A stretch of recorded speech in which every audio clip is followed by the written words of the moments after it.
बिस्मिल्लाहिर्रहमानिर्रहीम। अस्सलाम वालेकुम। कैसी है मेरी प्यारी यूट्यूब फैमिली।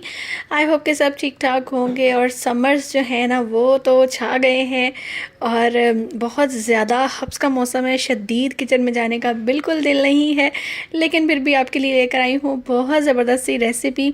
समर्स को एंजॉय कीजिए जी। कुकिंग चाहे थोड़ी हो या ज़्यादा हो, जब किचन में जाना पड़ता है तो बहुत ही मुश्किल लगता है। तो आपके लिए लेकर आई हूँ ज़बरदस्त सी ढाबा स्टाइल माश की दाल। ठीक है, माश फ्राई दाल इसको बोल सकते हैं, माश दाल बोल सकते हैं, जैसा भी आपको दिल करे। ये है जनाब 2 तड़के वाली माश दाल, ज़बरदस्त सी यमी सी बनकर रेडी होगी इंशाल्लाह। और इसको हम लोग कैसे रेडी करेंगे, चलें जी जल्दी से मैं आपको ले चलूँगी इसके प्रोसेस की तरफ। और यहाँ पर देखें कि मैं इसको जो है वो फाइनल टचेस दे रही थी और ये इतने मज़े की है इंशाल्लाह। जब आप इसको इस तरह से बनाएंगे मेरे वाले मेथड से तो जनाब एंजॉय करेंगे और तारीफ़ें भी पाएंगे। जी आप जैसा कि जानते हैं कि आजकल वेदर में ह्यूमिडिटी बहुत ज़्यादा है। जो भी हम लोग दालें या चावल कुछ भी लाते हैं उसमें छोटे छोटे से कीड़े आ जाते हैं और कभी कभी तो कंकर भी बहुत ज़्यादा चीज़ों में मिलते हैं। तो हमेशा दालों को या फिर चावलों को हमेशा एक नज़र उसको देख लिया कीजिए, भले वो पैक्ड हों, कितने ही अच्छे वो जो है वो ब्रांड के हों, लेकिन फिर भी आप इनको ज़रूर एक बार देख लिया कीजिए।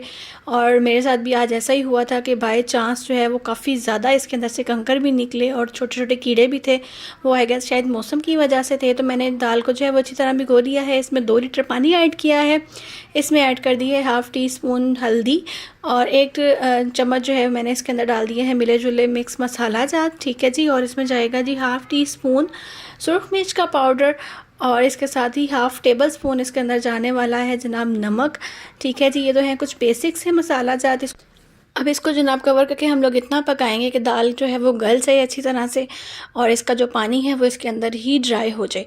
ठीक है, हमने दाल का पानी जो है वो ड्रेन आउट नहीं करना है। ये तो सबसे मेन स्टेप है इसका कि इसकी जो है वो फ्लेवर्स किस तरह से हम लोग रिटेन कर सकते हैं। क्योंकि हम लोग दाल का अगर पानी रिमूव कर दें तो क्या होता है कि उसके साथ जो है वो फीकी सी दाल बनती है, मज़े की नहीं लगती है। लेकिन इस मेथड से इंशाल्लाह आपकी दाल बहुत ही मज़े की बनने वाली है।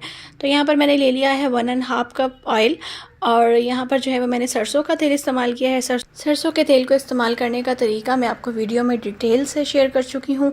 आप भी लेकर आइए और ज़रूर इस्तेमाल कीजिए, इतना ज़बरदस्त है इसको इस्तेमाल करना। और यहाँ पर मैंने इसको 1 टेबल स्पून इसके अंदर दोबारा से जो है वो खड़े गरम मसाला डाल दिए हैं और बस इसको थोड़ा सा जो है वो फ्राई होने तक मैं इसके अंदर ऐड कर रही हूँ अदरक लहसुन का पेस्ट। जी हाँ, ये मेरे पास है जो मैंने फ्रीज़ किया हुआ है अदरक लहसुन का पेस्ट। और यहाँ पर देखें कि ये इसका रंग भी वैसे का वैसे ही है।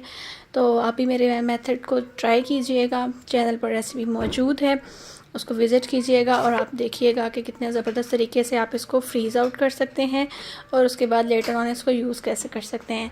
तो यहाँ पर जनाब इसका जो है वो अदरक लहसुन पकने के बाद इसमें हम लोग ऐड कर देंगे 3 अदद टमाटर। टमाटरों को मैंने छील लिया था और छीलने के बाद इसको कट किया है छोटे पीसेस में। और हम लोगों ने मेक श्योर करना है कि टमाटर हमारे जो हैं वो फुली इसके अंदर जो है वो घुल मिल जाएं ताकि ज़बरदस्त सा मज़ेदार सा फ्राई दाल का फ्लेवर आए। मसाला जात जब अच्छी तरह से रच बस जाए तो फिर इसके अंदर बारी आ जाती है कुछ और मैजिक्स ऐड करने की। और इसमें वो सीक्रेट इंग्रेडिएंट की बारी आ गई है जिसके साथ जो है वो ढाबा स्टाइल जो दाल है वो बहुत ही मज़े की लगती है। जी हाँ, इसमें जाएगी 1 कप दही और मैंने दही को अच्छी तरह से फेंट लिया है। और इसके साथ ही इसमें जाएंगे जनाब इसके मसाला जात। और मसाला जात में मैं इसमें क्या ऐड करने वाली हूँ, ½ टीस्पून इसमें जाएगा जनाब नमक, ½ टीस्पून ही हल्दी है और 1 टेबल स्पून जो है वो इसमें क्रश्ड भुना हुआ कुटा हुआ सूखा धनिया है। और उसके बाद 1 टेबल स्पून इसमें रेड चिली पाउडर है। आप चाहें तो इसमें जो है वो क्रश रेड चिली भी इस्तेमाल कर सकते हैं एज़ पर योर चॉइस। और इसमें थोड़ा सा पानी और ऐड कर देंगे और इसके बाद इसको अच्छी तरह से हम लोग पका लेंगे यहाँ तक कि ऑयल जो है वो सेपरेट हो जाए। और जनाब ऑयल के सेपरेट होते ही बारी आ जाती है अपनी प्यारी सी दाल को इसके अंदर ऐड ऑन करने की। और आप देखें इसका एक एक दाना अलग है माशाल्लाह से और इतना ज़बरदस्त इसका फ्लेवर आया है माशाल्लाह। बनने के बाद आप ज़रूर ट्राई कीजिएगा, इंशाल्लाह आपको ज़रूर पसंद आएगी ये रेसिपी। और ये इतनी ऑथेंटिक है और इजी टू मेक है कि आपको बहुत ज़्यादा देर जो है वो किचन में खड़े रहने की भी ज़रूरत नहीं है और ये बनकर फ़ौरन से तैयार भी हो जाएगी। तो यहाँ पर जनाब इसमें जो थोड़ा सा पानी बच गया था हमारी दाल में उसको जो है वो ड्राई आउट करने की बारी है। तो यहाँ पर मैं इसको अच्छी तरह से टॉस कर रही हूँ, आंच मैंने फुल कर दी है फ्राई करने के लिए इसको। तो यहाँ पर जनाब इसको जो है वो ये वाला तड़का तो लग चुका है लेकिन अभी बारी रहती है दोबारा दूसरे तड़के की। तो वो होगा जनाब 10 मिनट के बाद इसको जो है वो दम दिया जाएगा।